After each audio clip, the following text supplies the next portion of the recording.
Hi, I'm Cassandra Walsh. 3 months ago, I walked into what I thought was a routine family meeting about our construction company's future. I left that mahogany-paneled boardroom with tears streaming down my face and my father's voice echoing in my ears. The truth is, Cassie was never really wanted. She was a mistake we learned to live with. 23 people heard him say it. Business partners, family lawyers, even my grandmother. Not one person defended me. But here's what my father didn't know. I'd spent 2 years quietly gathering evidence of his illegal city development deals. One phone call to the right journalist, and his empire didn't just crumble. It exploded on the front page of every newspaper in Portland. Before we jump back in, tell us where you're tuning in from, and if this story touches you, make sure you're subscribed, because tomorrow I've saved something extra special for you. Growing up in the Hillsdale neighborhood of Portland, I always felt like I was living someone else's life. The Walsh family had everything that looked perfect from the outside. Our house sat on nearly 2 acres, with manicured gardens that required a team of landscapers twice a week. My father, Richard Walsh, owned Walsh Construction and Development, one of the most successful firms in the Pacific Northwest. His company had built half the commercial buildings downtown and several luxury housing developments that bore our family name. My mother, Victoria, played her role perfectly as the supportive wife. She organized charity galas, sat on the boards of 3 nonprofits, and never missed a social event that mattered in Portland's elite circles. Her weekly lunch meetings at the Multnomah Athletic Club were legendary among the city's socialites. She knew exactly how to smile, exactly what to wear, and exactly how to make everyone believe we were the ideal American family. Then there was Brandon, my older brother by 4 years. Everything came naturally to him. Star athlete in high school, full scholarship to Stanford for both undergraduate and law school, and now a successful attorney with his own practice. He specialized in corporate law and worked closely with Dad's business, handling contracts and legal compliance. At family gatherings, people would shake his hand and tell him how proud they must be of him. He had Dad's commanding presence and Mom's social grace, plus this effortless confidence that made everyone gravitate toward him. And then there was me, Cassandra Walsh, 28 years old, working as a freelance graphic designer from my small apartment in Alberta Arts District. While my family lived in their mansion with the circular driveway and 3-car garage, I rented a converted loft above a vintage bookstore. My neighbors were artists, musicians, and writers. People who valued creativity over corporate success. It was the first place I'd ever lived where I felt like I could breathe. The contrast wasn't lost on anyone, especially my family. At every holiday dinner, every family function, every birthday celebration, the questions always came.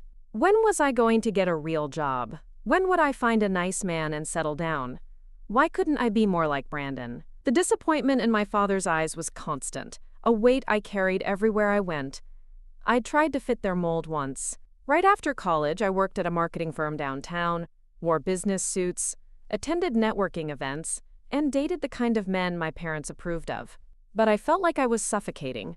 The work was meaningless, the relationships were hollow, and every morning I'd look in the mirror and see a stranger staring back. So I quit, moved out of the family home, and started my own design business. The freedom was intoxicating, but it came with a price. My family treated my choice like a personal betrayal. The worst part wasn't the constant criticism or the disappointed looks. It was the way they talked about me when they thought I wasn't listening. At Brandon's law school graduation party, I overheard my mother telling her sister that I was going through a phase and would eventually come to my senses. At my cousin's wedding, my father introduced me to his business partners as his daughter, who was still finding herself. The message was clear. I was the family disappointment, the black sheep who couldn't quite get her life together. But I'd learned to cope with their disapproval over the years. I had my own apartment, my own friends, my own small but growing design business. Clients loved my work, and I was finally making enough money to support myself without asking for family help. I thought I'd found a way to coexist with their judgment while living my own life. That illusion shattered completely on a gray Tuesday morning in March, when my father called and asked me to come to what he described as an important family meeting. His tone was formal, businesslike, the way he spoke to contractors and employees rather than family members. He wanted me at the Walsh Construction offices at 2 o'clock sharp. When I asked what the meeting was about, He simply said it concerned the future of the company and my inheritance.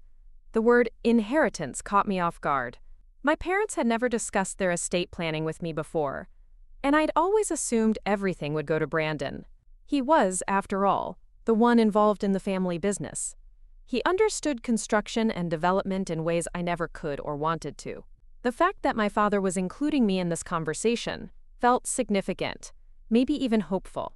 I spent the morning working on a logo design for a local coffee roastery, but my mind kept wandering to the meeting. Maybe this was my father's way of finally acknowledging that I had value, even if my path was different from what he'd envisioned. Maybe he'd realized that creativity and business could work together. Maybe, after 28 years of feeling like an outsider in my own family, I was finally going to be welcomed into the inner circle. I chose my outfit carefully that afternoon. Not the business suits I used to wear, but not my usual jeans and vintage band t-shirts either. I settled on dark slacks, a cream-colored blouse, and a blazer I'd bought but rarely worn. Professional but authentic.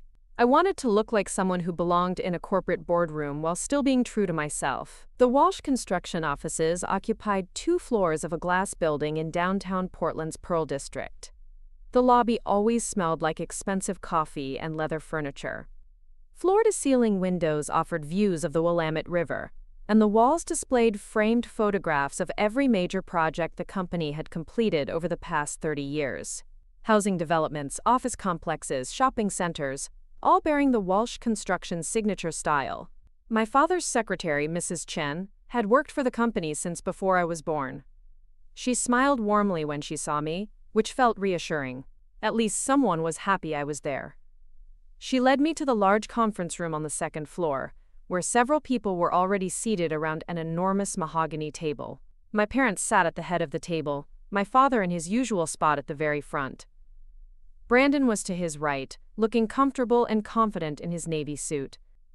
I recognized most of the other faces around the table.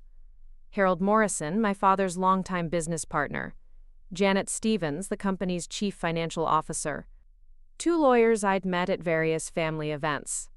My grandmother, my father's mother, sat near the window looking regal in her pearls and burgundy dress. But there were also people I didn't recognize. Men in expensive suits who looked like they belonged in boardrooms and country clubs. Women with perfect hair and designer handbags.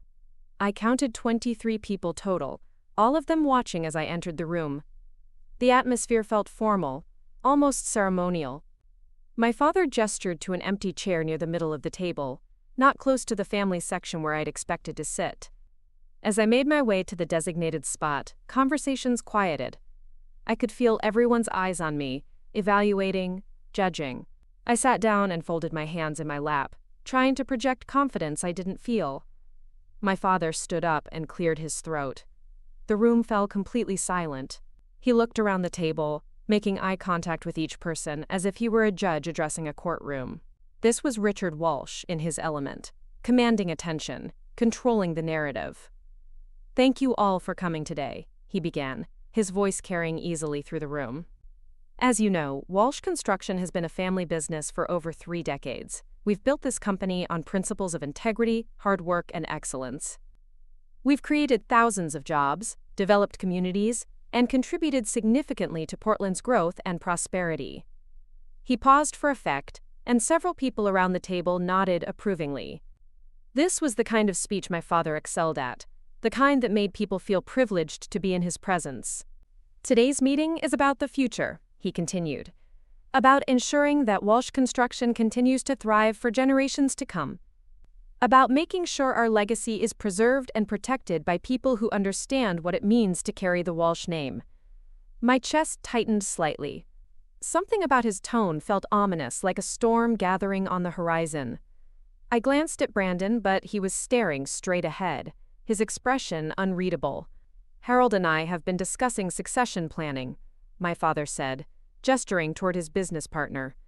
"The company needs strong leadership from people who share our vision and our commitment to excellence.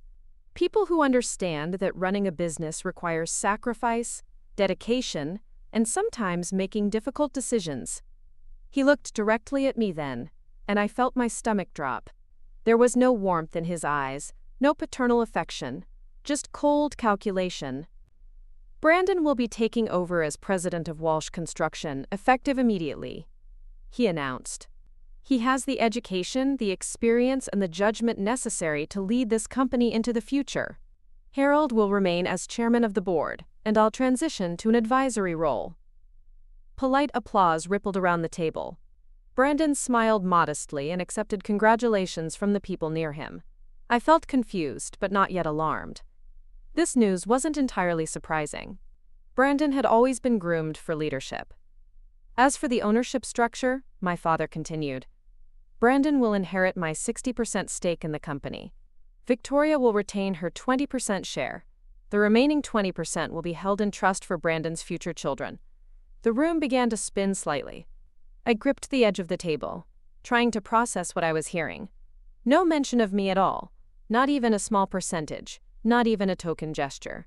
I was being completely excluded from the family business, from the wealth that had been built over 3 decades. But my father wasn't finished. I know some of you might be wondering about Cassandra, he said, and suddenly every eye in the room was on me again. Preparing and narrating this story took us a lot of time, so if you are enjoying it, subscribe to our channel. It means a lot to us. Now back to the story. This decision wasn't made lightly. We've watched her choices over the years, her inability to commit to anything meaningful, her rejection of the values that built this company. Heat flooded my face. He was humiliating me in front of all these people, reducing my life to a series of failures and disappointments. I wanted to stand up, to defend myself, to point out that I'd built my own successful business without any help from him. But the words wouldn't come. The truth is, my father said, his voice carrying clearly through the silent room, Cassie was never really wanted. She was a mistake we learned to live with. We hoped she might eventually find her way, might develop the character and work ethic necessary to be part of this family's legacy. But she's made it clear through her choices that she doesn't value what we've built here. The silence that followed was deafening. I could hear my own heartbeat, could feel the stares of 23 people witnessing my complete and public rejection. My grandmother looked down at her hands. My mother examined her manicure as if it were the most fascinating thing in the world. Brandon stared straight ahead, his face a mask of professional composure. Not one person spoke up. Not one person questioned whether this was appropriate or fair. They just sat there, complicit in my humiliation, probably relieved it wasn't happening to them. I stood up slowly, my legs unsteady beneath me. I looked around the table one more time, hoping someone, anyone, would show a flicker of compassion or decency. But all I saw were carefully neutral expressions and averted gazes. "Congratulations, Brandon," I managed to say, surprised by how steady my voice sounded. Then I walked out of that conference room with as much dignity as I could muster, knowing that 23 people were watching me leave and probably feeling sorry for themselves for having witnessed such an uncomfortable scene. I made it all the way to the parking garage before the tears started. Sitting in my small Honda Civic, surrounded by luxury cars that probably cost more than I made in 2 years, I finally let myself feel the full weight of what had just happened. My father hadn't just excluded me from the family business. He'd publicly declared that I was unwanted, a mistake, a disappointment that the family had simply tolerated out of obligation. But as I sat there crying in that parking garage, something else began to burn alongside the hurt and humiliation. Anger. Pure, focused rage at the injustice of what had just happened. And underneath that anger, a memory surfaced. Something I discovered 2 years ago while helping my father organize his home office files. Something I'd filed away in the back of my mind, thinking it wasn't important at the time. My father had just made the biggest mistake of his life. He thought he'd silenced me, dismissed me, reduced me to nothing. What he didn't realize was that I held the key to destroying everything he'd just protected so carefully in that conference room. 23 people had witnessed him call me unwanted. Soon, the entire city of Portland would know exactly what kind of man Richard Walsh really was. I drove home in a daze, my mind replaying every word my father had spoken in that conference room. The Portland traffic moved around me like a blur, but I barely noticed the cars or the pedestrians. All I could hear was his voice declaring me unwanted, a mistake they'd learned to live with. The phrase kept echoing in my head, each repetition like a fresh slap across the face. My apartment in the Alberta Arts District felt like a sanctuary when I finally made it home. The converted loft above Henderson's used books had been my refuge for 3 years, the first place I'd ever lived that felt truly mine. Exposed brick walls displayed my own artwork, alongside pieces from local artists I'd met at gallery openings. Vintage furniture I'd rescued from thrift stores and restored myself created cozy reading nooks throughout the space. String lights hung from the ceiling beams, casting a warm glow that made everything feel magical, especially at night. But tonight, even my sanctuary couldn't protect me from the weight of what had happened. I collapsed onto my worn leather couch, still wearing the blazer I'd chosen so carefully that morning. The woman who'd gotten dressed with hope and nervous excitement felt like a stranger now. I'd walked into that meeting thinking I might finally be accepted into my family's inner circle. Instead, I'd been publicly eviscerated in front of nearly 24 witnesses. I pulled out my phone and stared at the screen for a long time. Who could I call? Who would understand what I was going through? My college friends had scattered across the country after graduation. My coworkers from the marketing firm probably wouldn't even remember my name. The artists and musicians in my neighborhood were acquaintances, not close friends. I'd spent so many years feeling like an outsider that I'd never really learned how to build deep, lasting relationships. The isolation hit me harder than the humiliation. My father's words weren't just cruel, they were strategically designed to cut me off completely. By declaring me unwanted in front of the entire company leadership, he'd made it clear that I had no place in the Walsh family legacy. No inheritance, no support system, no safety net. Just my small, graphic design business and whatever strength I could muster on my own. I made myself a cup of chamomile tea and tried to focus on practical matters. My rent was due in 2 weeks. I had 3 active design projects, which would cover my expenses for the next month if my clients paid on time. My car needed new tires soon, and my laptop was making concerning noises that suggested a costly repair might be coming. The financial reality of being truly on my own was sobering. But as I sat there sipping tea and calculating my monthly budget, that memory from 2 years ago kept surfacing. I'd been helping my father clean out his home office because my mother wanted to redecorate the space. He'd asked me to organize decades of business files into boxes for storage, mindless work that kept me busy while he sorted through more important documents. Most of the paperwork was routine. Construction contracts, permit applications, employee records, tax documents. But buried in a folder marked miscellaneous correspondence were letters and emails that didn't seem to belong with the rest. Communications with city planning officials that mentioned cash payments for expedited permit approvals. Contracts with subcontractors that included mysterious line items for, quote, consulting fees and administrative costs. Most damning of all, a handwritten note from a city councilman thanking my father for his generous contribution and assuring him that the zoning variance for the Riverside Commons development would be approved without any complications. At the time, I'd filed the information away without really processing its significance. I was focused on other things, and corporate corruption seemed like someone else's problem. I assumed there were legitimate explanations for everything I'd seen. My father was a successful businessman who navigated complex regulations every day. Surely he knew what he was doing. But sitting in my apartment that evening, with his cruel words still ringing in my ears, I began to see those documents in a different light. The Riverside Commons development had been controversial when it was proposed 5 years ago. Environmental groups had protested because it required destroying a small wetland area.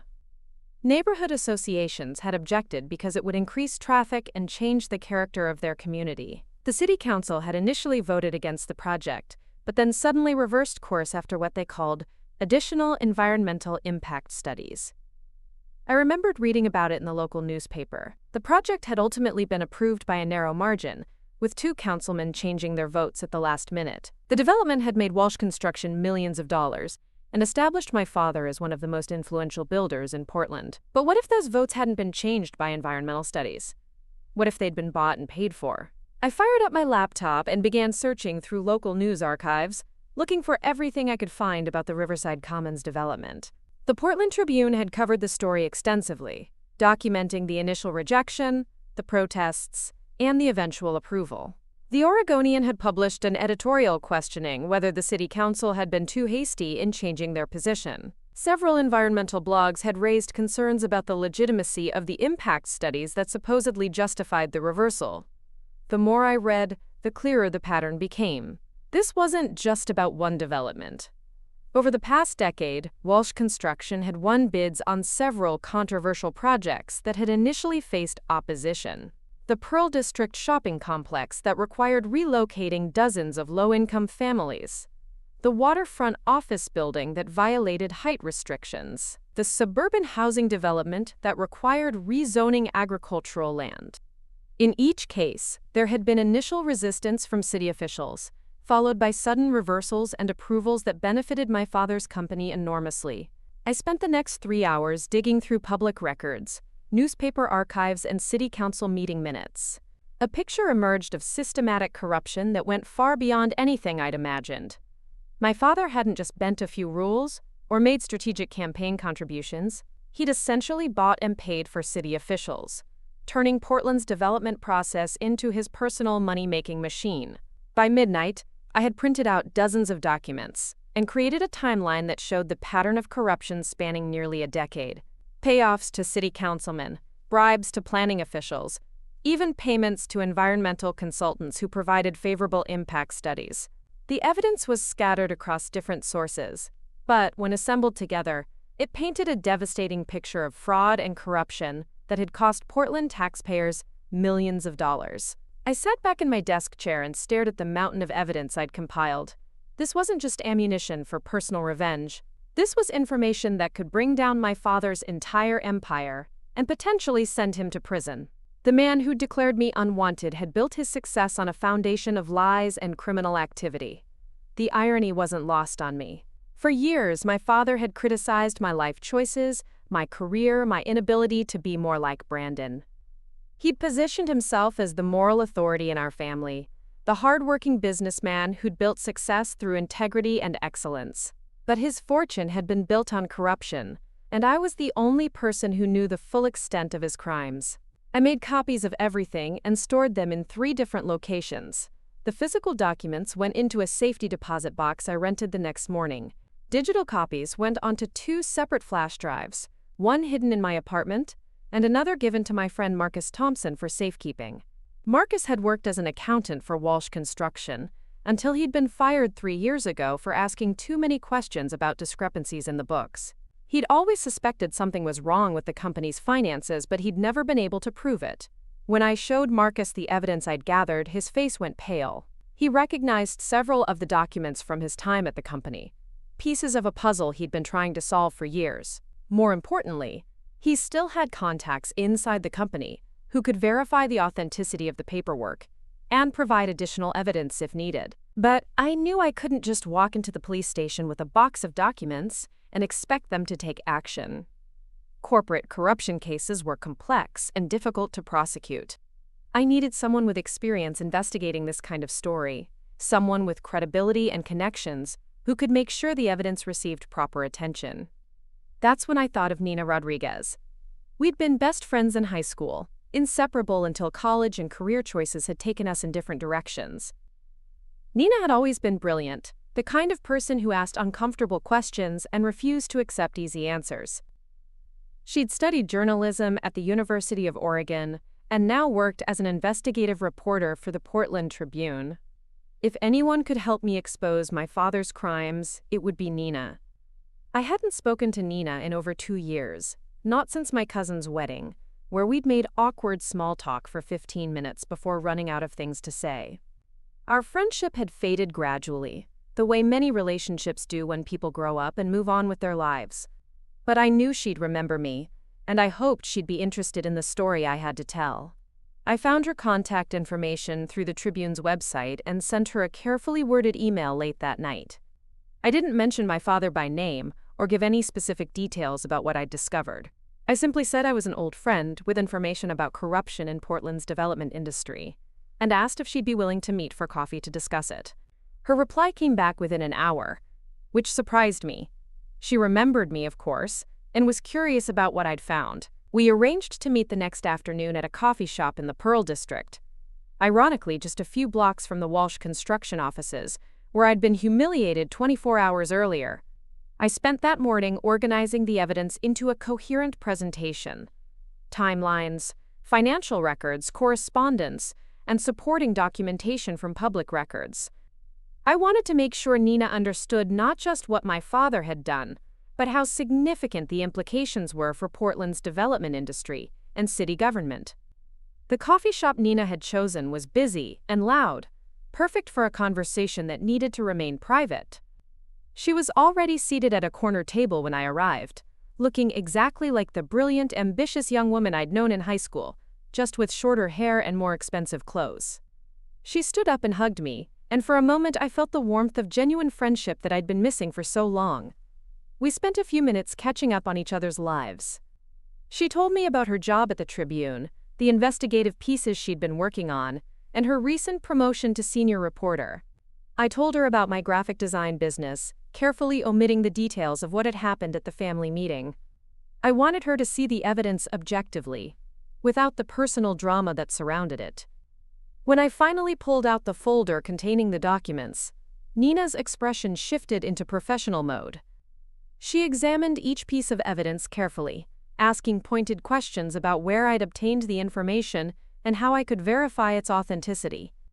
Her journalism training was evident in the way she evaluated the credibility of sources and identified the strongest elements of the case. After nearly 2 hours, she leaned back in her chair and whistled softly. "This is incredible, Cassie. If even half of this is accurate, it's the biggest corruption scandal Portland has seen in decades. Your father's company has essentially been buying city approvals for years." I nodded, feeling a mixture of satisfaction and sadness.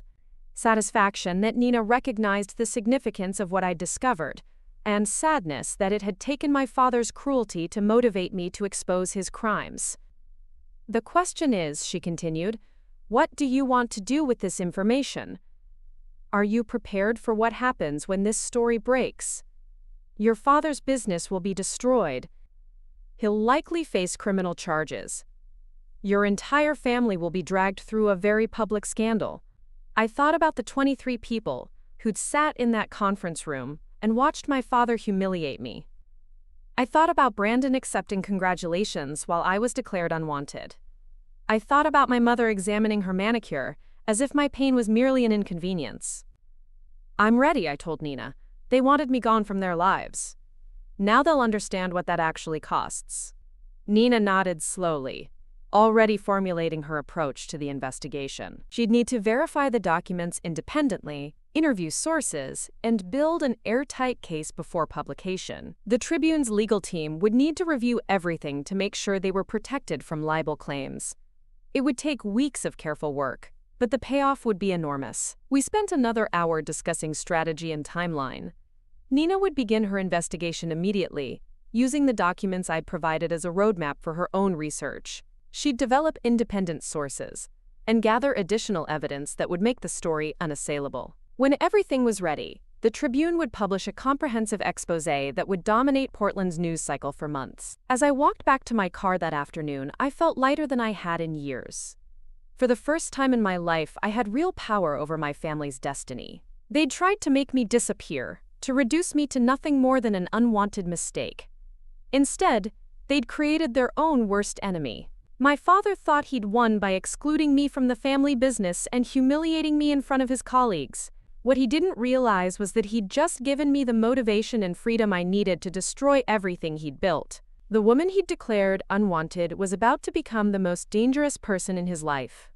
I drove home through the familiar streets of Portland, seeing the city differently now.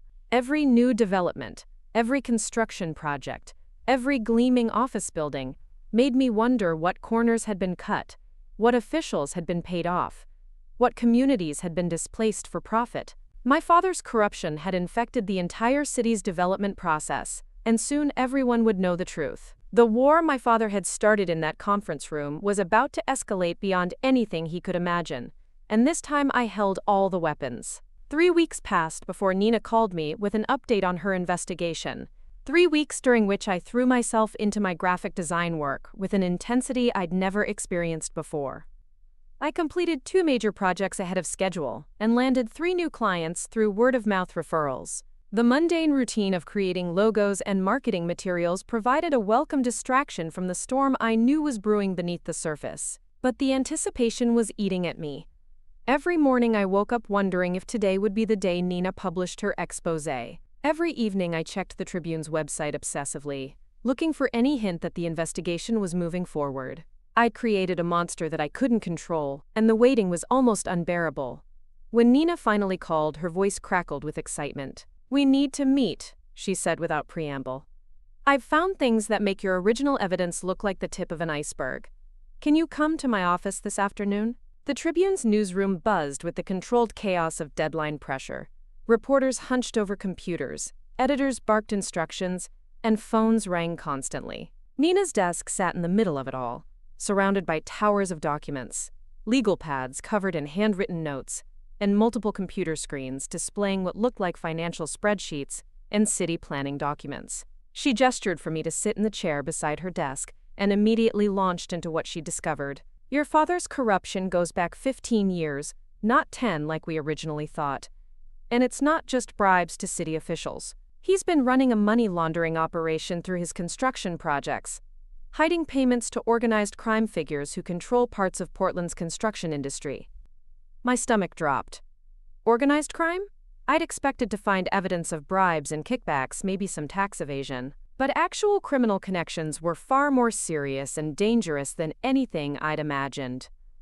Nina pulled up a complex flowchart on her computer screen. "Look at this," she said, pointing to various boxes and arrows.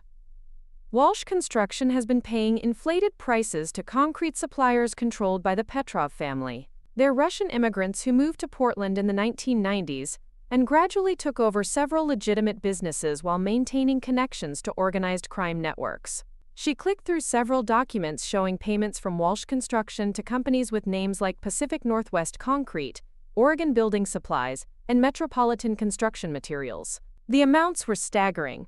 Hundreds of thousands of dollars for materials that should have cost half as much. "Your father wasn't just bribing city officials," Nina continued. "He was paying protection money to make sure his construction sites didn't have labor problems, equipment theft, or mysterious accidents. But he was also helping the Petrovs launder money from their other criminal activities by routing it through legitimate construction contracts." I stared at the screen, trying to process the implications. This was so much worse than simple corruption. My father had entangled himself with dangerous people who wouldn't hesitate to protect their interests through violence if necessary. Publishing this story wouldn't just destroy his business reputation. It would make him a target for people who solved problems with intimidation and worse. But Nina wasn't finished.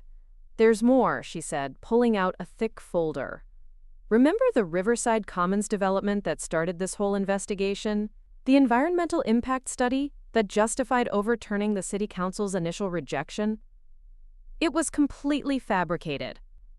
She showed me emails between my father and Dr. Elena Vasquez, an environmental consultant who'd been hired to conduct the study.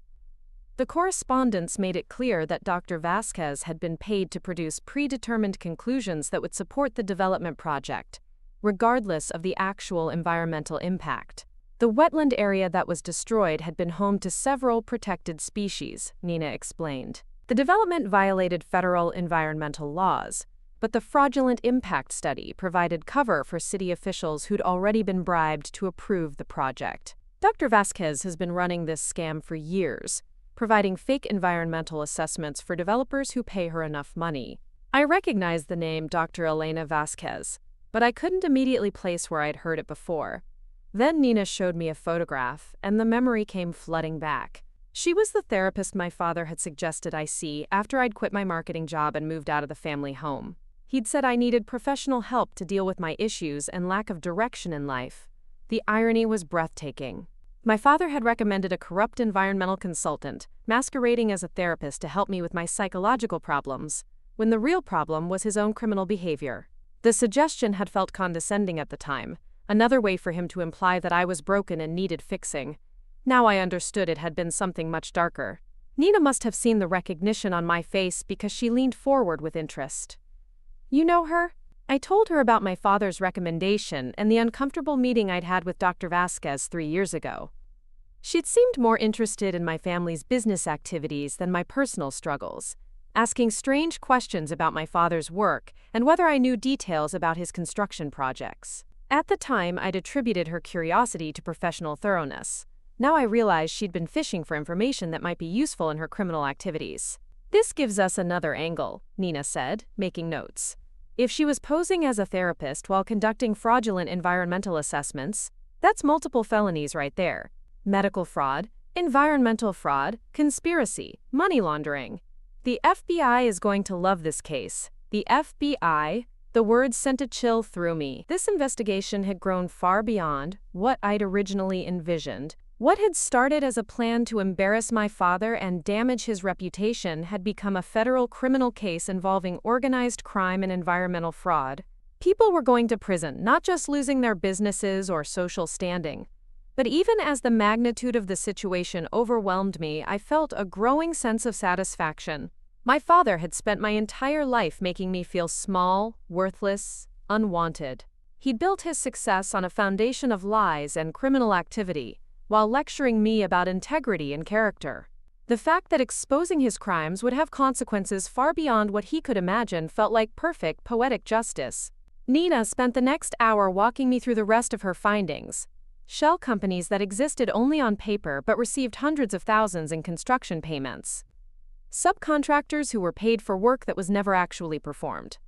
City inspectors who approved substandard construction in exchange for cash payments. The corruption was so extensive and systematic that it had essentially turned Portland's entire development industry into a criminal enterprise. "The Tribune's legal team has reviewed everything," Nina told me. "They're confident we have enough evidence to publish without risk of libel claims. But they want to coordinate with law enforcement before the story breaks. The FBI has opened an investigation based on our preliminary findings." My mouth went dry. The FBI was already involved? How had things moved so quickly? Nina explained that white-collar crime investigators had been looking for an entry point into Portland's construction industry for months. There had been rumors and allegations, but no concrete evidence until I had provided the documents that opened the door. Now they had enough to launch a full-scale investigation that would likely result in multiple indictments and prosecutions. "The story will publish next Sunday," Nina said. "That gives the FBI time to secure additional evidence and prepare arrest warrants. Your father and at least 6 other people will probably be arrested on Monday morning.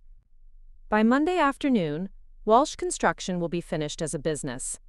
I sat in stunned silence, trying to imagine the scene that would unfold in less than a week. My father being led away in handcuffs. Brandon watching his inheritance disappear overnight. My mother dealing with the social humiliation of being married to a convicted felon. The 23 people who'd witnessed my public rejection would see their business partner and colleague exposed as a criminal. "Are you having second thoughts?" Nina asked gently. "Once this publishes, there's no taking it back. Your family's lives will be destroyed, and they'll know you're responsible." I thought about that moment in the conference room, when my father had declared me unwanted. I remembered the silence that followed, the way everyone had simply accepted his cruelty as if it were perfectly reasonable. I recalled Brandon's congratulations and my mother's indifference, the complete absence of any human decency or compassion. "No second thoughts," I said firmly. "They created this situation when they decided I was disposable. Now they get to live with the consequences." Nina nodded and began packing up the documents. "There's one more thing," she said. "The FBI wants to interview you before the story publishes. They need you to authenticate the original documents and explain how you discovered them. Are you willing to cooperate with their investigation?" Of course, I replied without hesitation. I'd come this far, and I wasn't going to stop now. My father's crimes needed to be fully exposed, and if that meant testifying against him in federal court, I was prepared to do it. The FBI interview was scheduled for Thursday afternoon at their Portland field office. I spent Wednesday evening trying to prepare mentally for what would essentially be my formal declaration of war against my own family. There would be no going back after I gave my statement to federal investigators. Any possibility of reconciliation or forgiveness would be permanently eliminated. But as I sat in my apartment that night, looking at the life I'd built independently of my family's wealth and influence, I felt a profound sense of clarity about my decision. I'd been trying to earn their acceptance and approval for 28 years, compromising my own values and happiness in the process. The conference room humiliation had finally shown me that their acceptance was never available to me, no matter what I did or how hard I tried. My phone rang around 10 o'clock, and I was surprised to see Brandon's name on the caller ID. He'd never called me before, not once in all the years I'd lived on my own. We occasionally exchanged text messages about family events or holidays, but actual phone conversations were unprecedented. "Cassie?" His voice sounded strained, uncertain. "I wondered if you might want to grab coffee sometime this week. I know things were awkward at the family meeting, and I thought maybe we should talk." The timing was remarkable. 4 days before his world was about to collapse completely, my golden child brother was reaching out to make amends. I wondered if he'd somehow sensed the approaching storm, or if guilt had finally motivated him to acknowledge how badly I'd been treated. "I'd love to see you, Brandon," I said, and I meant it. This might be my last opportunity to have a normal conversation with him before everything exploded. "Tomorrow afternoon?" "There's a great little place called Catalyst Coffee in the Alberta district." He agreed immediately, almost eagerly, and we arranged to meet at 2 o'clock. After hanging up, I wondered what I would say to him. Would I warn him about what was coming? Would I try to explain why I'd been driven to expose our father's crimes? Or would I simply enjoy the irony of having coffee with my brother while federal investigators prepared to arrest our entire family? Thursday morning crawled by with excruciating slowness.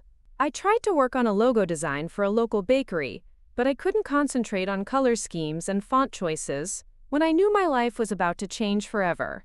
Instead, I found myself cleaning my apartment obsessively, organizing files, and taking inventory of my possessions as if I were preparing for a long journey. The FBI field office was located in a nondescript building downtown, the kind of place you'd walk past without noticing. Agent Sarah Chen met me in the lobby, a professional woman in her 40s who radiated competence and authority. She led me through security checkpoints and up to a small conference room where 2 other agents were waiting with recording equipment and thick folders of documents. For the next 3 hours, I walked them through every aspect of my discovery and investigation.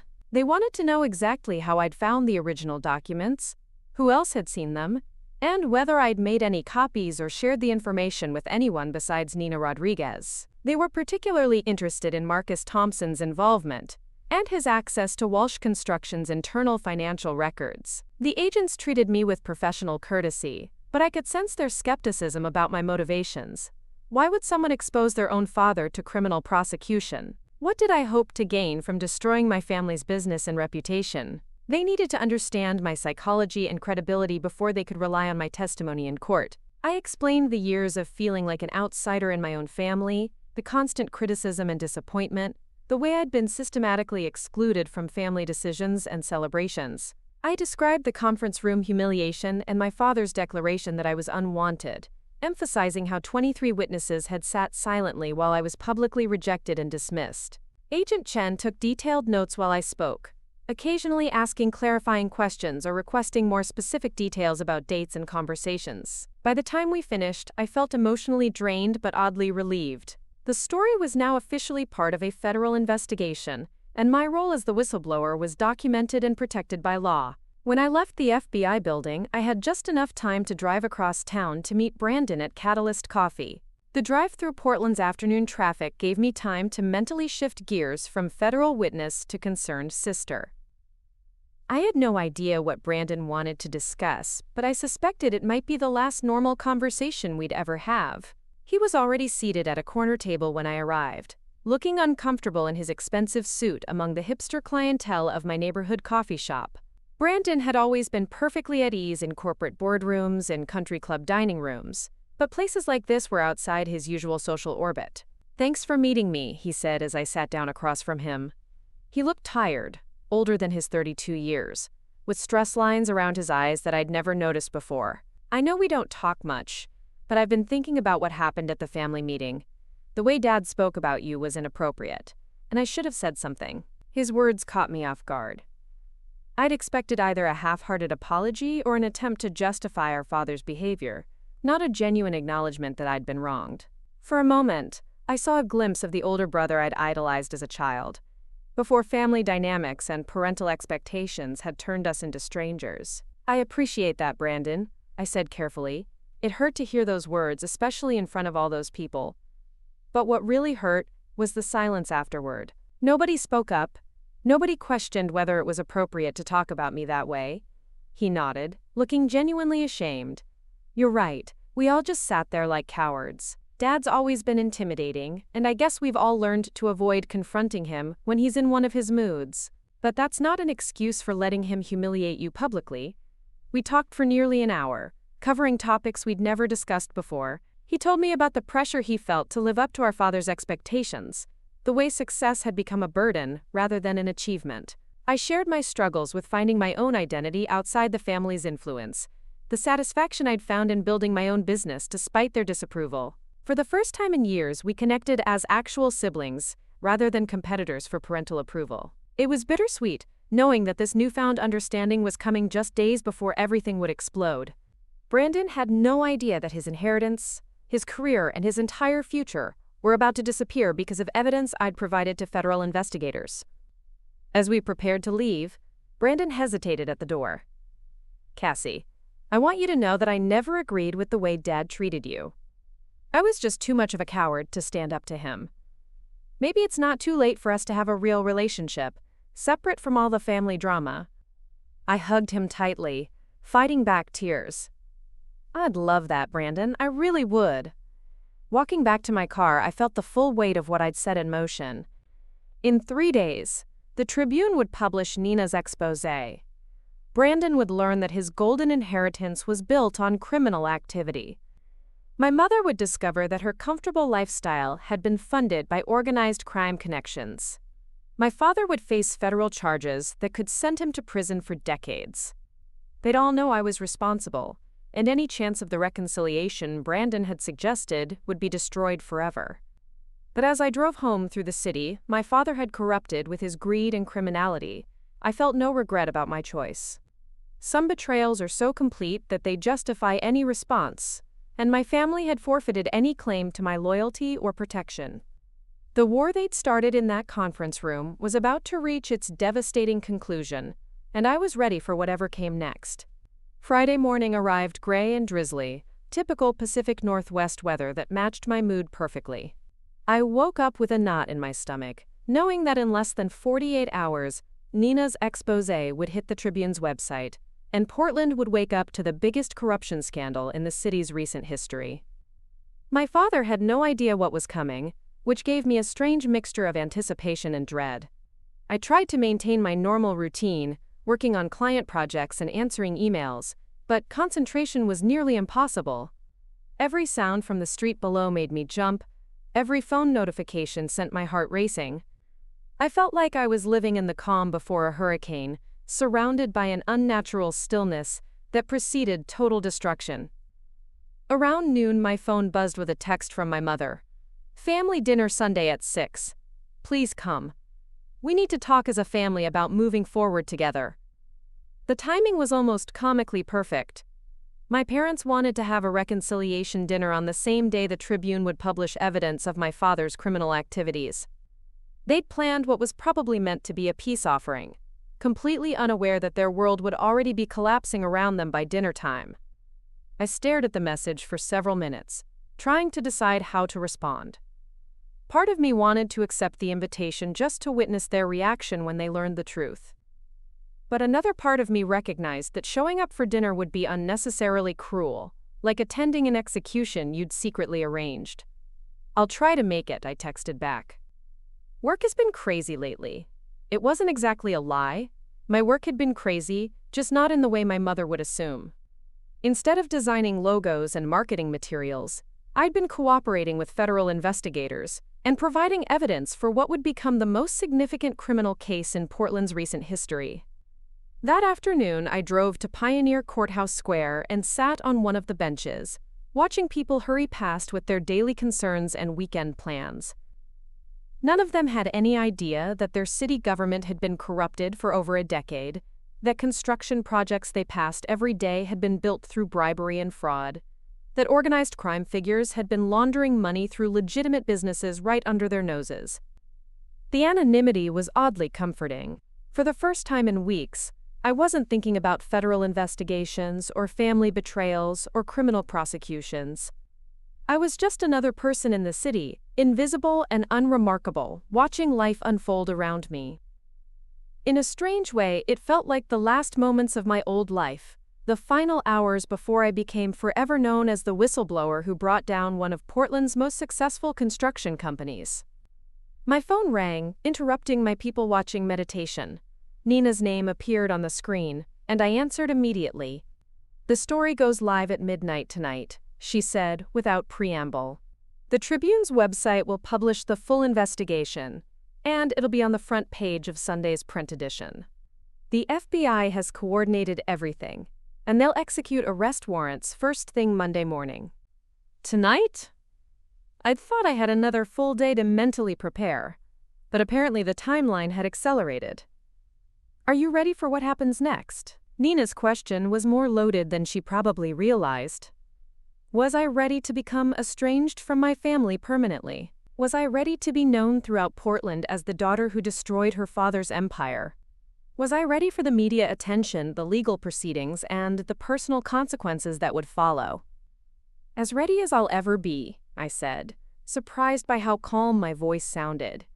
"How much detail does the story include?"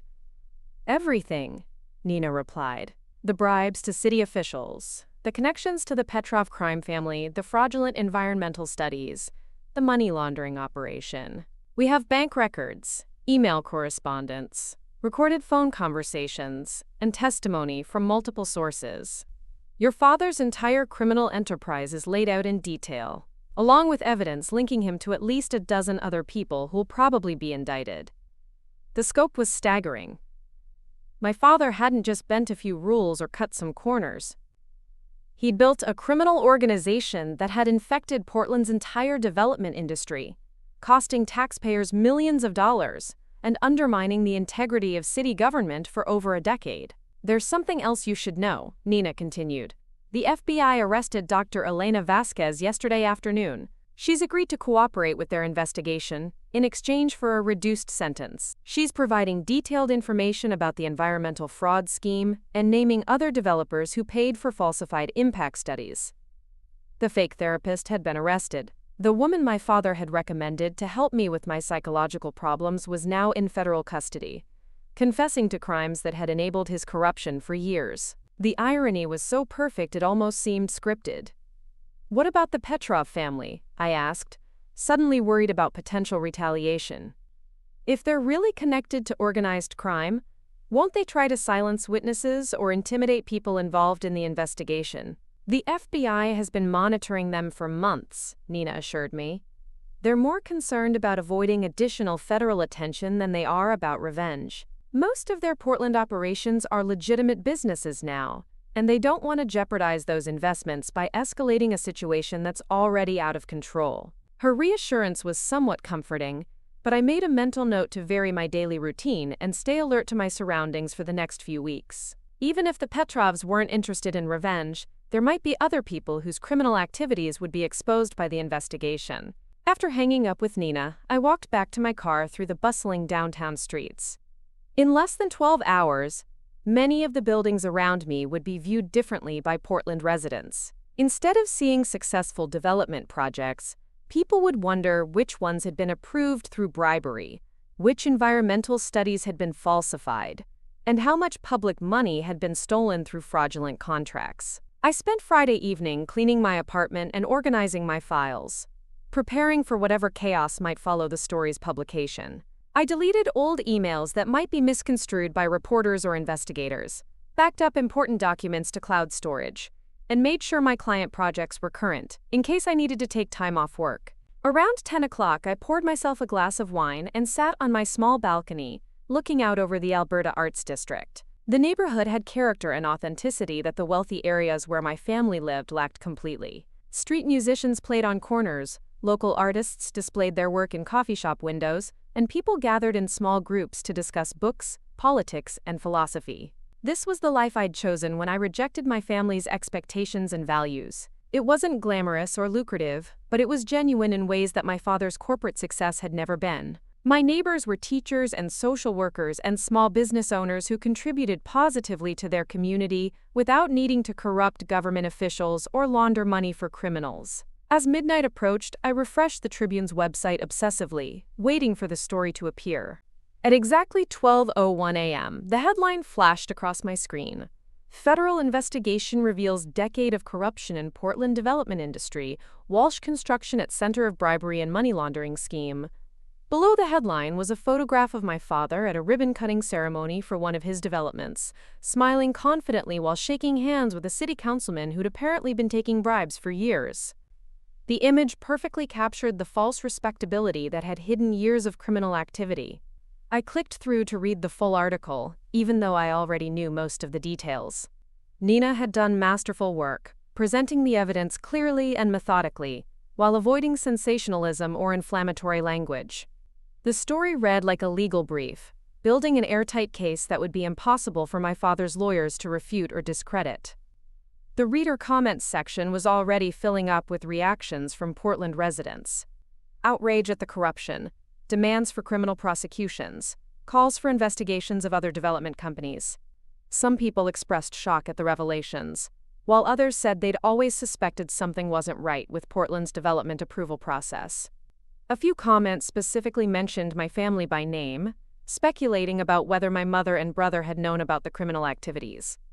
One person who claimed to have attended school with Brandon wondered if he'd been involved in the legal aspects of the money laundering operation. Another commenter suggested that the entire Walsh family should be investigated for tax evasion and conspiracy.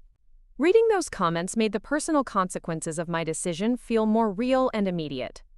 My family's name was now permanently associated with corruption and criminality. My mother would lose her social standing among Portland's elite. Brandon's legal career would be destroyed by association, even if he hadn't personally committed any crimes. And my father would likely spend the rest of his life dealing with legal problems and social disgrace. I closed the laptop and went to bed, but sleep was impossible. My mind raced through all the possible scenarios that might unfold over the next few days. Would my parents try to contact me? Would Brandon realize I was responsible for the investigation? Would neighbors and clients recognize my name from the news coverage and connect me to the scandal? Saturday morning brought a flood of phone calls and text messages that I chose not to answer. My voicemail filled up with messages from reporters wanting interviews, former colleagues expressing shock at the news, and distant relatives asking if the story was really true. I turned off my phone and spent the day hiking in Forest Park, trying to find some peace in nature before facing whatever chaos awaited me. The local television news programs led with the Walsh Construction story on Saturday evening. Channel 8 had obtained footage of FBI agents carrying boxes of evidence out of my father's offices, while Channel 12 interviewed former city employees who confirmed that corruption in the development approval process had been an open secret for years. The most unsettling coverage came from Channel 6, which had somehow learned that a family member had provided the initial evidence that triggered the federal investigation. They didn't mention my name specifically, but they reported that someone with access to Walsh Construction's internal documents had approached the Tribune with information about the corruption scheme. My stomach clenched as I watched the report. It wouldn't be long before some enterprising reporter figured out my identity and my role in exposing the crimes. Once that happened, I'd become part of the story rather than just a witness to it, and my life would be subjected to the same public scrutiny that my father was now facing. Sunday morning arrived with unprecedented media coverage of the corruption scandal. The Tribune's expose had been picked up by newspapers and television stations throughout the Pacific Northwest. The Portland Business Journal published a timeline showing how Walsh Construction had won bids on suspicious projects over the past decade. The Oregonian ran an editorial calling for comprehensive reform of the city's development approval process. But the most significant development came from the FBI, which announced that they'd expanded their investigation to include several other construction companies and city officials. What had started as a probe of Walsh Construction had grown into a comprehensive examination of corruption throughout Portland's development industry. I realized that my decision to expose my father's crimes had triggered something much larger than personal revenge. An entire system of corruption was being dismantled because I'd been hurt and angry enough to provide evidence to the right journalist. The ripple effects would continue for years, potentially changing how business was conducted throughout the city. At 5:30 that evening, I stood in my apartment trying to decide whether to attend the family dinner my mother had arranged. The irony was overwhelming. They wanted to discuss moving forward as a family on the same day that federal agents were preparing to arrest my father for crimes I'd exposed. But curiosity won out over caution. I needed to see their faces when they realized their world had collapsed. I needed to witness their reaction to learning that their family's wealth and status had been built on a foundation of lies and criminality. And I needed to be there when they discovered that I was responsible for bringing their empire crashing down. I drove to my parents' house through familiar neighborhoods that would never look the same to me again. Every construction project, every new development, every building permit would now be viewed with suspicion by Portland residents who'd learned that their city government had been systematically corrupted for over a decade. The house looked exactly as it always had, imposing and elegant, with its manicured landscaping and circular driveway. But now I knew that the wealth it represented had been stolen from Portland taxpayers through fraudulent contracts and bribes. The luxury my family had enjoyed was purchased with money that should have been used for public services and legitimate business activities. I parked behind Brandon's BMW and walked up the stone pathway I'd traversed thousands of times throughout my childhood. But tonight felt different, final, like I was approaching the scene of a crime rather than returning to my family home. My mother answered the door, wearing her favorite blue dress and pearl necklace, looking every inch the sophisticated socialite she'd always aspired to be. She had no idea that by tomorrow evening, she'd be known throughout Portland as the wife of a convicted felon who'd built his fortune through organized crime connections. "Cassie," she said warmly, kissing my cheek. "I'm so glad you could make it. We have so much to discuss as a family." "Indeed we do," I replied, stepping into the foyer where I'd spent so many years feeling like an unwelcome guest in my own home. The dining room table was set with my mother's finest china and crystal, as if she were hosting a celebration rather than what would soon become a wake for our family's reputation. My father sat at the head of the table in his usual spot, looking relaxed and confident, completely unaware that federal agents would be arriving at his office with arrest warrants in less than 12 hours. Brandon stood up when I entered, smiling with what appeared to be genuine warmth. After our coffee conversation, he seemed determined to repair our relationship and include me more fully in family decisions. He had no way of knowing that his gesture of brotherhood had come too late to change what was about to unfold. "Welcome home," my father said, and the words hit me with unexpected emotional force. This was the last time he would ever welcome me anywhere, the final moments before he learned that his unwanted daughter had become his greatest enemy. Soon he would understand that dismissing me as a mistake had been the most catastrophic error of his criminal career. Dinner was served, wine was poured, and my family began discussing their plans for the future, completely oblivious to the fact that they had no future left to plan. The first course was my mother's famous butternut squash soup, served in delicate porcelain bowls that had belonged to her grandmother. The irony of maintaining such elegant traditions while discussing a family built on criminal foundations wasn't lost on me. I watched my parents and Brandon engage in pleasant dinner conversation, completely unaware that their comfortable world would cease to exist in approximately 10 hours. My father dominated the discussion, as he always did, talking about expansion plans for Walsh Construction and potential new development projects throughout the Pacific Northwest. He mentioned a shopping complex in Seattle and a residential development in Eugene, deals that would apparently cement the company's regional dominance. His confidence was absolute, his vision grandiose, his belief in his own invincibility complete. Brandon contributed updates about the legal aspects of these projects, discussing zoning variances and permit applications with the casual expertise that had made him invaluable to the family business. He seemed genuinely excited about his expanded role as company president, eager to prove himself worthy of the inheritance and responsibility my father had bestowed upon him. My mother played her supporting role perfectly, asking thoughtful questions and offering encouraging comments that made everyone feel appreciated and important. She'd mastered the art of family diplomacy over the years, smoothing over conflicts and maintaining harmony even when tensions ran high. Tonight, she seemed particularly determined to create a warm, reconciling atmosphere that would heal the wounds left by the conference room incident. I sat quietly through most of the meal, responding when directly addressed but otherwise letting the conversation flow around me like water around a stone. Every few minutes, I'd glance at my watch and calculate how much time remained before federal agents would arrive at Walsh Construction offices with arrest warrants and search orders. The countdown created a surreal backdrop to their planning and optimism. As we finished the main course, my mother cleared her throat and assumed the slightly formal tone she used when addressing serious family matters.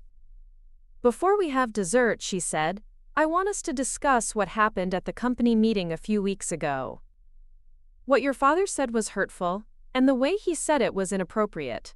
We've all had time to reflect, and we want to make things right." My father shifted uncomfortably in his chair, but didn't contradict her assessment. His expression suggested he'd been coached on this conversation and agreed to participate reluctantly. Brandon nodded supportively, clearly hoping for a family reconciliation that would ease his own guilt about remaining silent during my public humiliation. "I know I was harsh," my father said, his words sounding rehearsed rather than spontaneous. "The pressure of running the business sometimes makes me say things I don't mean. You're my daughter, and I love you, even if we don't always see eye to eye on life choices." The apology was carefully worded and strategically limited. He wasn't acknowledging that calling me unwanted was cruel and destructive. He wasn't admitting that excluding me from the family inheritance was unfair. He was simply claiming that stress had caused him to use unfortunate language, a minor communication problem that could be easily resolved with mutual understanding. Brandon leaned forward earnestly. "Cassie, I meant what I said when we had coffee. I want us to have a real relationship, separate from business decisions or Dad's moods. You're my sister, and I should have defended you when you were being attacked." His sincerity was painful to witness, knowing what I knew about the coming destruction. Brandon had finally found the courage to stand up for me, but his gesture of brotherhood had come too late to prevent the consequences I'd already set in motion. In less than 12 hours, his career would be ruined, his inheritance would vanish, and his family name would become synonymous with criminal corruption. My mother reached across the table and covered my hand with hers. "We want you to feel like part of this family again," she said softly. "We know we haven't always been supportive of your choices, but we're willing to try harder if you'll give us another chance." The manipulation was subtle, but unmistakable. They weren't offering to change their behavior or acknowledge the systematic way they'd marginalized and belittled me over the years. They were asking me to pretend that their cruelty had been acceptable in exchange for vague promises of future consideration. The power dynamic remained exactly the same, with them controlling the terms of any reconciliation. "I appreciate the apology," I said carefully, choosing my words like a diplomat navigating a minefield. "But I need you to understand that what happened in that conference room wasn't just about harsh words or poor timing. It was the culmination of 28 years of being treated like I didn't belong in this family." My father's jaw tightened slightly, but he maintained his conciliatory facade. "We all make mistakes, Cassie. The important thing is learning from them and moving forward together." Moving forward together. The phrase would have been laughable if the situation hadn't been so tragic. They wanted to move forward without acknowledging the depth of the damage they'd inflicted, without addressing the systemic problems that had created our dysfunctional relationship, without making any meaningful changes to their behavior or attitudes. But more importantly, they had no idea that moving forward was no longer an option. In 10 hours, federal agents would arrest my father for crimes that could send him to prison for decades. The family business that Brandon was so excited about inheriting would be shut down permanently. The comfortable lifestyle my mother had built around charity events and social obligations would disappear along with their reputation and financial resources. I looked around the dining room where we'd shared thousands of meals over the years, where holiday celebrations and birthday parties had played out according to my mother's careful orchestration. The mahogany table, the crystal chandelier, the oil paintings of landscapes that had never existed anywhere but in some artist's imagination. All of it would probably be seized by federal authorities as proceeds of criminal activity, sold at auction to compensate Portland taxpayers who'd been defrauded by my father's corruption. What kind of moving forward did you have in mind? I asked, genuinely curious about their vision of reconciliation.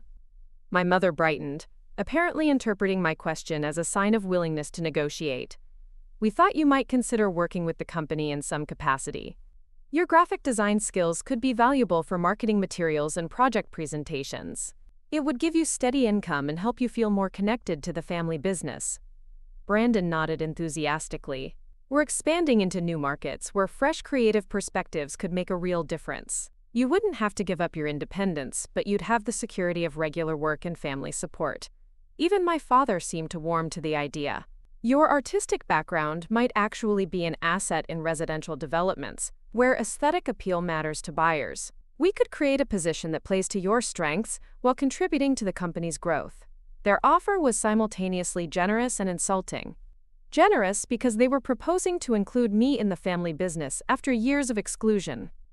Insulting because they still saw my work as supplementary rather than valuable in its own right. A way to keep me occupied and dependent rather than truly equal partnership. But the timing made their offer completely surreal. They were proposing to hire me into a company that would cease to exist within hours, offering me financial security that would evaporate as soon as federal agents executed their search warrants and asset forfeiture orders.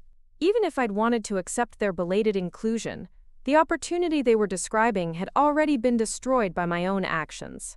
That's an interesting possibility, I said diplomatically. Can I think about it for a while? It's a big decision, and I'd want to make sure it was the right choice for everyone involved. Of course, my mother said warmly. Take all the time you need. The important thing is that we're talking about it as a family. My father raised his wine glass in what appeared to be a spontaneous gesture of celebration. To family, he said with more emotion than I'd heard from him in years. To second chances and new beginnings. Brandon and my mother raised their glasses immediately, their faces glowing with relief and optimism. They believed they'd successfully repaired our relationship, that their apologies and job offer had resolved the damage caused by years of neglect and the conference room humiliation. I raised my glass mechanically, going through the motions of participating in their toast while knowing it was essentially a funeral ritual. They were celebrating the restoration of a family that would be irrevocably destroyed before they finished their morning coffee. Their happiness was built on complete ignorance of what awaited them, and I was the only person at the table who understood the true nature of what we were commemorating. To family, I echoed, and the words tasted like ash in my mouth. Dessert was my mother's signature chocolate tart, accompanied by coffee served in delicate china cups that had been wedding gifts 35 years earlier. The conversation turned to lighter topics: Brandon's girlfriend and their possible engagement, my mother's upcoming charity gala, my father's golf handicap, and his rivalry with Harold Morrison on the links. These normal family interactions felt incredibly precious and fragile, knowing they would never happen again after tonight. Whatever relationship we might have had in some alternate universe, where my father hadn't built his success on criminal activity, where I hadn't been driven to expose his crimes, where our family hadn't been systematically destroyed by greed and cruelty. As the evening wound down, my parents seemed more relaxed and affectionate than I'd seen them in years. My father actually hugged me goodbye, something he hadn't done since I was a teenager.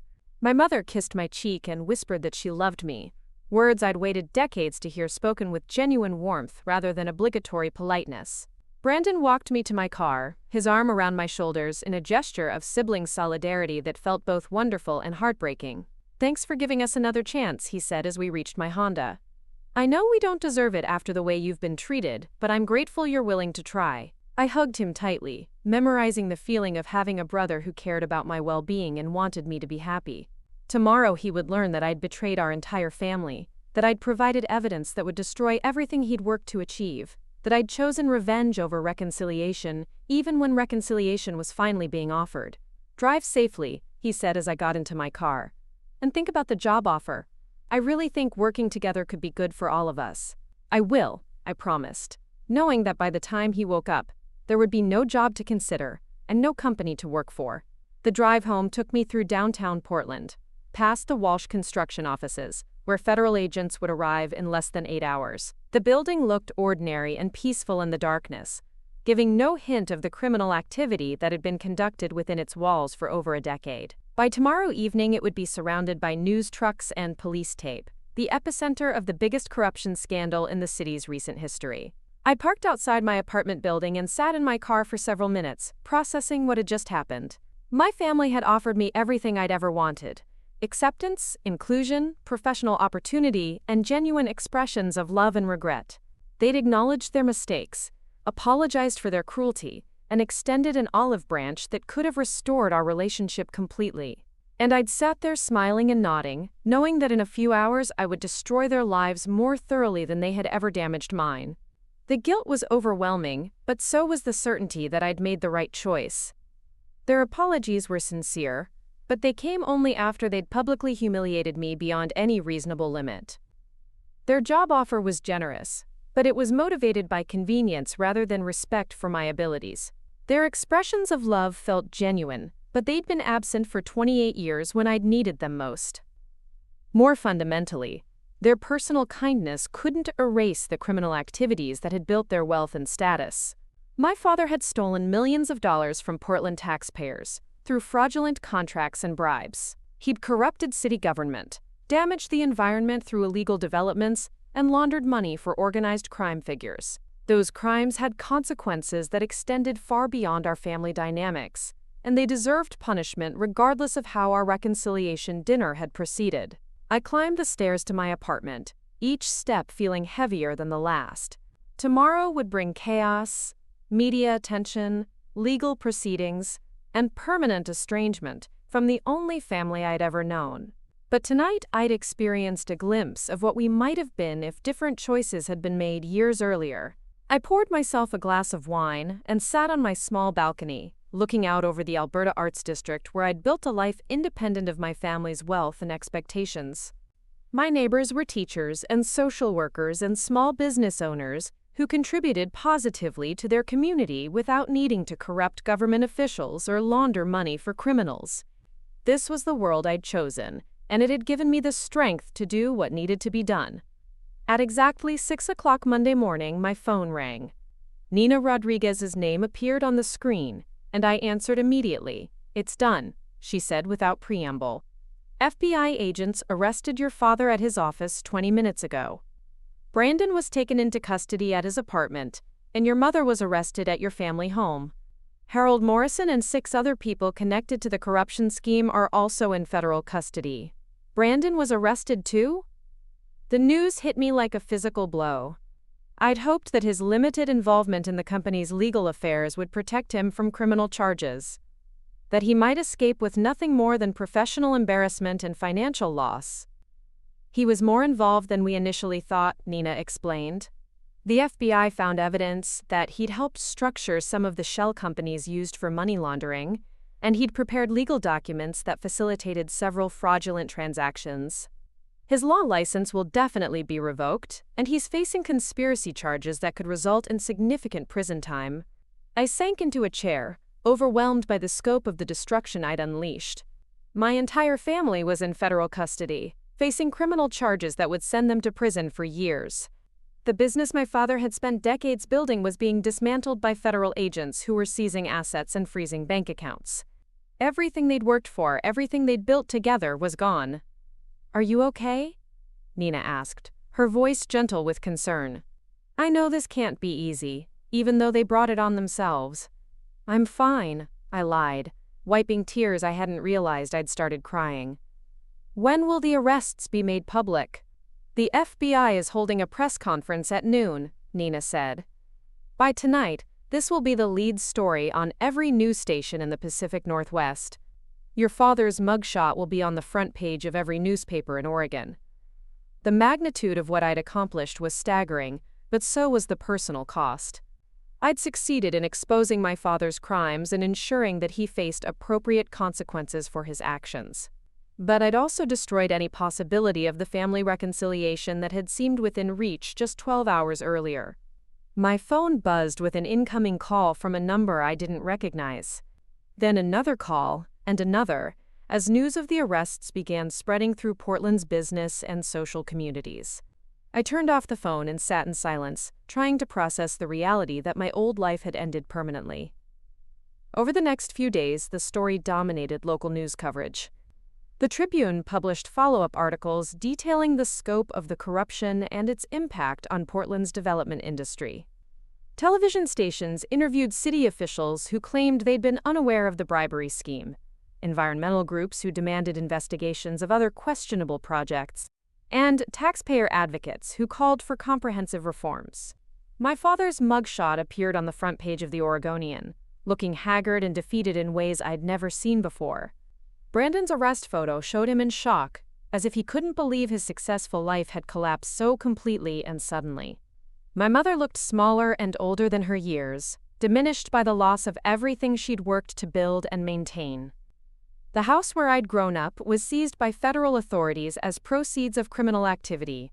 My mother's jewelry, my father's art collection, and Brandon's expensive cars were all confiscated and scheduled for auction. The comfortable lifestyle they'd enjoyed for decades disappeared overnight, replaced by legal bills, criminal defense attorneys, and the constant scrutiny of media coverage. Harold Morrison's cooperation with federal investigators led to additional indictments of city officials, environmental consultants, and other construction company executives. What had started as an investigation of Walsh Construction grew into a comprehensive examination of corruption throughout Portland's development industry, ultimately resulting in over 30 criminal convictions and millions of dollars in restitution payments.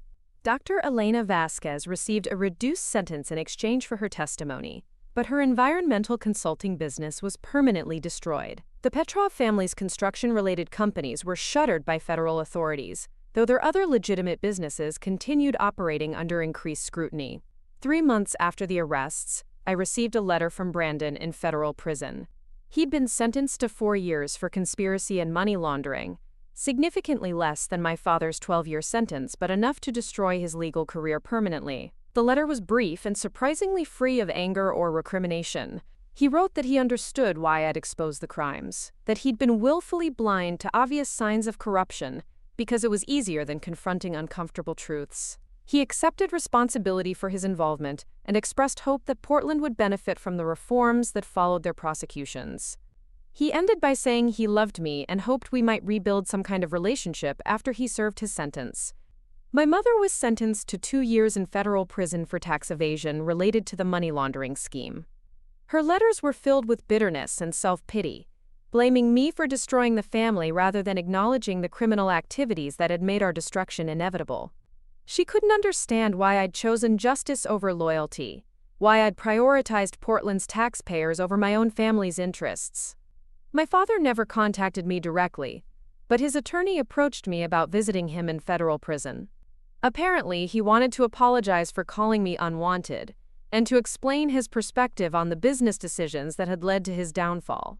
I declined the meeting, having no interest in hearing justifications for crimes that had damaged thousands of people throughout Portland. The civil lawsuits filed against Walsh Construction resulted in multi-million-dollar judgments that were paid from the company's seized assets. City taxpayers received partial compensation for the money stolen through fraudulent contracts, though the full financial impact of the corruption would never be completely recovered. Environmental groups used the scandal to push for stronger oversight of development projects and more rigorous review of impact studies. Several city councilmen resigned in disgrace, and Portland implemented new ethics rules designed to prevent similar corruption in the future.